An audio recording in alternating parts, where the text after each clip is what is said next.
What is up, everyone? It's Quinn here, and in today's video, I'm going to be talking about 5 breakout candidates for the 2023 season. So all of these players are going to be younger options. I think they're all heading into like their second or third NFL seasons, and maybe they've flashed some fantasy success, but they really haven't broken in. You know, if they're a wide receiver, maybe they've been a wide receiver 3, but this year I think they can break into wide receiver 2, wide receiver 1 territory. Running back, same story. You know, if a quarterback, maybe he was a back end QB1 last year, but I think he can really break into like that mid-tier QB1 area. So these are players where you may have an opportunity to kind of get them before their value just totally skyrockets, you know, for the rest of their career. If you guys enjoyed the video, do me a huge favor, hit that like button and subscribe to the channel. But let's just jump right into it, and we're going to be starting off with Garrett Wilson.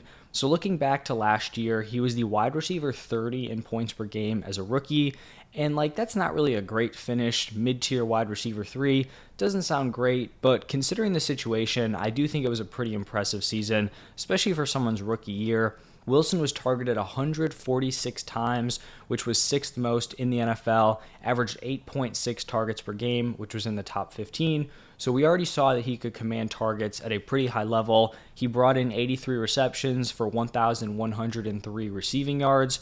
The kind of glaring issue with Garrett Wilson's production was just the touchdowns. He scored 4 total touchdowns in 17 games. Kind of makes sense when the Jets only threw for 15 touchdowns over an entire 17-game season, which was tied for second worst in the NFL. So he didn't really have a great opportunity to kind of flash a high ceiling on this Jets offense. He was also 6th in unrealized air yards, which, you know, another stat that kind of points to the poor quarterback play. I think naturally Garrett Wilson should be taking a step forward in his second NFL season. We see it a lot, you know, wide receivers come out, they have an impressive rookie year, they take a big leap heading into year 2, but he's also getting a massive quarterback upgrade going from like the quarterback committee of Zach Wilson, Flacco, Mike White, and Chris Streveler to now Aaron Rodgers. I really don't think I can overstate how huge that change in quarterback is actually going to be for Garrett Wilson heading into year 2. I understand for some people it might be tough to stomach like his top 10 wide receiver ADP, because that's pretty much like the lowest you're going to see him go on pretty much any fantasy football platform. But I do think it's warranted that he goes there. He's already flashed that he's clearly a very talented wide receiver. Now he's going to be getting elite QB play in his second season. So he's going to be my wide receiver 10. I'm pretty in line with consensus. So, you know, it seems like the general fantasy community expects him to break out. So do I. I think he takes that leap from like a mid-tier wide receiver 3 to a wide receiver 1 here in the 2023 season. Now, the next breakout player is going to be another wide receiver, and it is going to be Chris Olave, another second-year guy from the same draft class as Garrett Wilson. They also went to college together. And Chris Olave just barely missed being a top 24 wide receiver last year. He was the wide receiver 25 in points per game.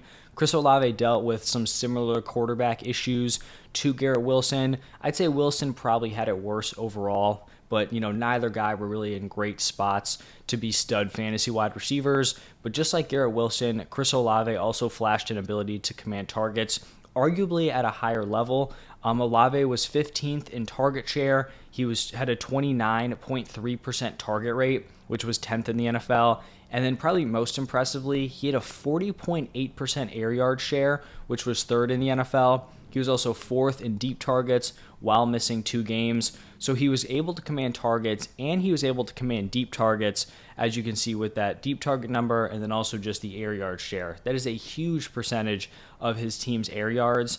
And then just like Garrett Wilson, Chris Olave only scored 4 touchdowns, which, you know, should increase in 2023. The Saints really weren't terrible in the passing touchdown department, but if Olave is their wide receiver 1, he should definitely see an upgrade. And then he was also 5th in unrealized air yards. So I think Olave getting the quarterback upgrade from Dalton and Winston to now Derek Carr will definitely help him out this season. It's not going to be close to like the Aaron Rodgers upgrade, but definitely still a significant change at the quarterback position. So I personally view Olave as a top 12 wide receiver heading into this season.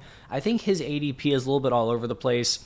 On some platforms, he's going to go like late round 2. I think on ESPN, he goes like back end of round 3, maybe even 3-4 turn. If you're able to get him really anywhere in like the third round, fourth round. I think he's a really strong value. I think just like Garrett Wilson, he's going to make that jump from like wide receiver 3 territory to wide receiver 1, or at worst, probably somewhere in like the high end wide receiver 2 area. I just think another wide receiver who flashed that he's very talented in a better situation with a year of NFL experience. So I do really like Chris Olave heading into this season.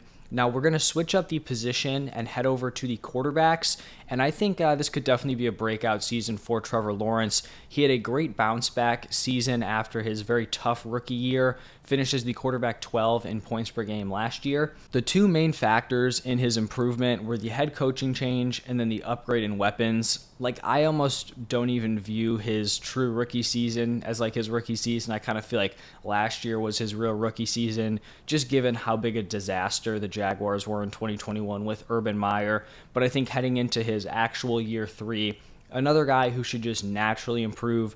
These young guys, you expect them to, build on what they've already shown, but now he actually has a true elite wide receiver 1 to throw to. This weapons group of Calvin Ridley, Christian Kirk, Zay Jones, and Evan Ingram, like, that is looking pretty solid, right? He took a jump last year with the quarterback change, and they added Christian Kirk and Evan Ingram, but it was still overall probably a below average group of weapons. I think this is definitely a very strong core he has built around him here. Plus you add, Travis Etienne or Tank Bigsby, whoever's going to be catching passes out of that backfield. There have been multiple young quarterbacks over the last few years who have taken huge leaps after getting paired with a legit wide receiver 1. The 3 most notable ones that I could think of were Josh Allen, Jalen Hurts, and then Tua. So Josh Allen jumped from 18.2 to 25.4 points per game after the addition of Stephon Diggs. So that's a 7-point per game jump. Jalen Hurts jumped from 21.4 to 25.6 with A.J. Brown. So what is that, 4.2 points? And then Tua went from 14.7 to 18.4 with Tyreek Hill. And that 18.4 number is a little skewed because he left, I think, 1 or 2 games early. So you can see those quarterbacks got legit wide receiver 1s. They took huge leaps. Maybe you want to argue Calvin Ridley isn't quite in that like Diggs, Brown, Hill tier, which I don't necessarily disagree, but I still think it is going to be a massive help for Trevor Lawrence. So I think Lawrence takes that leap from like fringe QB1 production to now giving you mid-tier QB1 numbers. And I would not be surprised if, like, heading into the 2024 season, his ADP was within like a round of Joe Burrow. Right now you see him going like 2, maybe 3 rounds after him. I think he can take that leap into like that elite pocket passer tier. Now the next breakout player I have here is going to be Rachaad White, and as a college prospect, I was a big fan of Rachaad White. He was a really strong pass catcher, had impressive college production over multiple seasons, had a strong kind of workhorse frame at 6 feet tall, 214 pounds, and then he got day 2 draft capital. So overall, I just thought he was a really solid college prospect. I will say his rookie season was a little bit underwhelming. Like, you look at the counting stats, and he racked up some decent receiving volume, but his efficiency was not great. He was negative in rushing yards over expected. He was 21st in yards per route run, and then 29th in yards per reception. So he really wasn't efficient through the air or on the ground.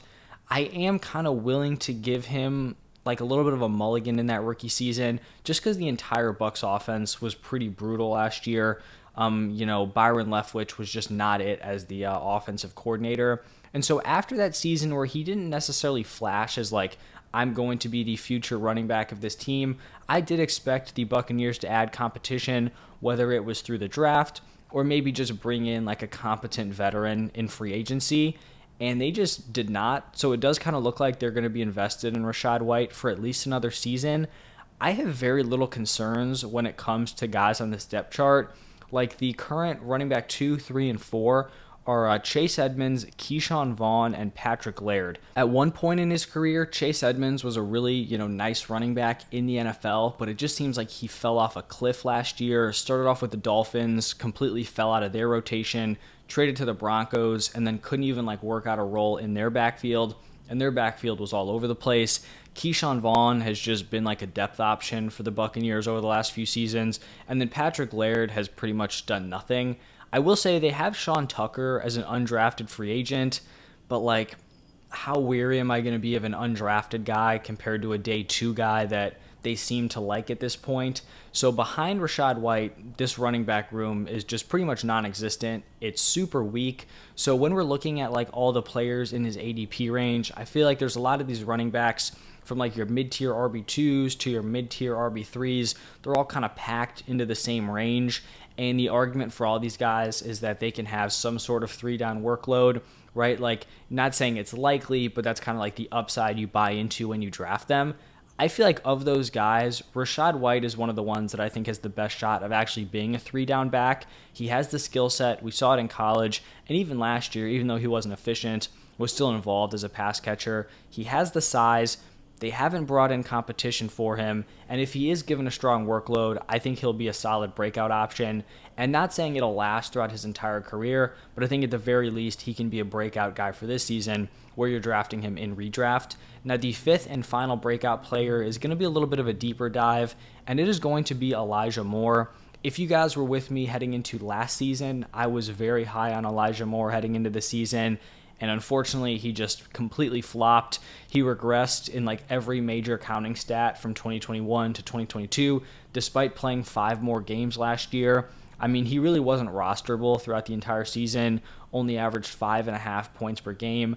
But after being traded to the Browns this offseason, I kind of feel like this is the year where he can actually be unleashed. This can be what we thought was going to be last season for him. I'm pretty high on this Browns offense as a whole. I am going to be betting on a bounce back from Deshaun Watson. I just don't think you can go from like a top 5 NFL quarterback for multiple seasons and then just turn into like hot garbage at the age of 28. I think the suspension, taking like a year and a half off, I just think all those things really did not help Deshaun Watson as a player. I think he will have a bounce back here in 2023. Also, the Browns offseason moves suggest that they do want to go more pass heavy. They add Elijah Moore, draft Cedric Tillman, already had Donovan Peoples-Jones and Amari Cooper on the roster. So we look at Elijah Moore. He was a super talented wide receiver prospect. He got really nice draft capital, picked second in the second round. And then as a rookie, once he earned a starting spot, he averaged 20.1 PPR points per game in his last 5 games before he suffered a season-ending quad injury. So he was going on like an Amon-Ra-esque run to end his rookie year. So I find it hard to believe that Elijah Moore can put up that type of production while dealing with really bad quarterback play and then just like not be a good NFL wide receiver. And that was his rookie season. So he's balling out, prior to his injury with bad quarterback play in his first NFL season. All that tells me that he is a very talented player. I think his situation with the Jets last year just, did not work out for either side. So he now has a fresh start in Cleveland. The reports out of training camp have been strong. Obviously, you can't, read too much into those. But he's currently being drafted as the wide receiver 52. I think he can easily come out, give you like a wide receiver 3 season, be someone you feel comfortable throwing in your flex. And I do think he has top 24 wide receiver upside. Could be like a really solid wide receiver 2 right behind Amari Cooper. So those are going to be my 5 kind of young breakout options: Garrett Wilson, Chris Olave, Trevor Lawrence, Rachaad White, and Elijah Moore. How you guys feeling about these players? Do you think they're going to take that leap this year? Let me know down below. Thank you all for stopping by. If you enjoyed, hit that like button, subscribe to the channel. Thank you all again, and I will see you in the next one.